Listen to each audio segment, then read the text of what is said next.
We had to convince people that they have power. They have power. And of course, when you say to a farm worker who doesn't speak the English language, doesn't have formal education, doesn't have any assets, doesn't have any money, that he or she has power, they say, what kind of power do I have? And so what we had to convince the workers is, you do have power, but that power is in your person. That power is in your person.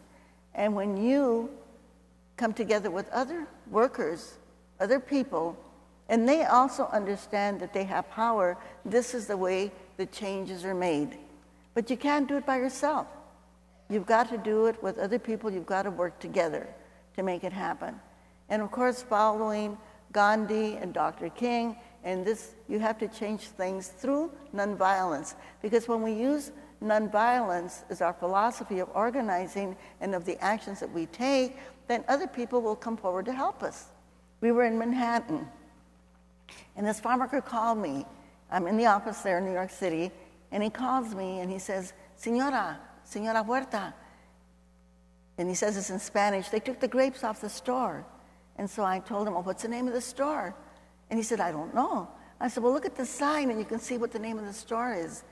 And he said, Señora, I don't know how to read. I don't know how to read.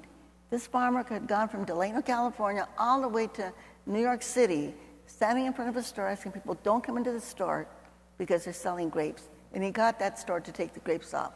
And it was farm workers like this farm worker that went all over, and eventually something like 14 million Americans stopped eating grapes and got the growers to sit down and negotiate.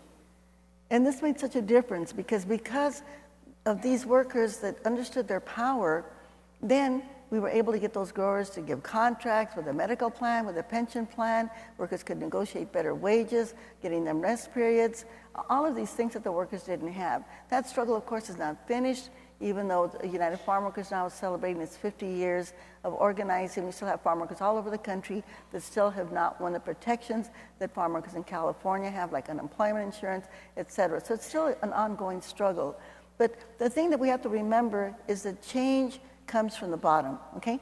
All of the changes that have been made, whether it's the civil rights movement, the peace movement, the women's movement, the LGBT movement, the immigrants' rights movement, the Dreamers have just shown us recently with all of the organizing they have done, that we can make the change, but it's got to start with us. The one thing that we have to always tell people is nobody is going to do this for us. We have to do it for ourselves. Nobody is going to solve our problems.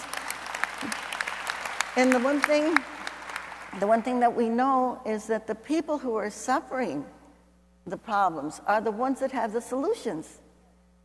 The people that are going through the suffering and the discrimination, they are the ones that have the answers to how we solve the problems. So the only thing that we need then are the resources for organizing, so that we can share our stories, so that we can show people how to organize. This is what my foundation does.